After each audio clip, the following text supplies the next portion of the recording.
Joey De Leon po. Ito'y para lang matapos yung mga usap-usapan. No? Unang-una, hindi namin kaaway yung Showtime. Yung Showtime, matagal na namin kapitbahay yun. Hindi kami tinitira, hindi namin sila tinitira.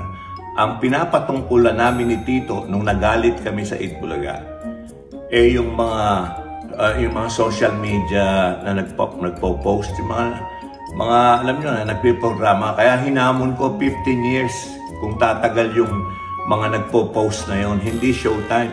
Oy, happy anniversary Showtime 15 years na nga yung Showtime. Ba't ko hahamunin yun? Mahal namin ang Showtime dahil kasabayan namin, dadalawa na lang kami. Huwag nyo kaming pagsabungin. Hindi po kami, magkakaibigan din kami. Ang pinapatungkulan namin ni Tito, yung mga nagpo-post na magsasara na kami. Dalawa na lang yung show, isasara pa yung isa. At yung isa, yun yung well, hindi naman sa pag-ayabang, longest running. Top 5 nga sa mundo eh. Kaya thank you. Kasama kayo dun sa honor na yon. Kaya inuulit namin yung galit namin ni Tito at ng mga Dabarkads at sama ng loob dun sa mga nagpo-post na hindi free TV, yung mga sa anong tawag doon, mga Facebook, Instagram, social media, yung mga salbahe doon.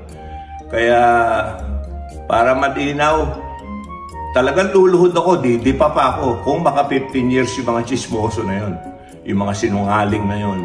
Pero yung Showtime, we love you. Hindi namin kami magkaaway at nagtatrabaho lang kami. Yun lang yun. Okay, ganun lang kalinaw. Nililinaw ko lang kasi hahaba pa ito eh. Yung iba nilalagyan na ng kulay, pinagsasabog. Nagtatrabaho lang po kami, dalawa na lang kaming lunch shows.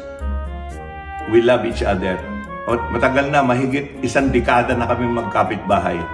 So yun lang po. Inuulit ko, yung mga nagpo-post na sinungaling sa social media, yun ang mga buwisit. Yun ang mga pinapatungkol na namin. Okay.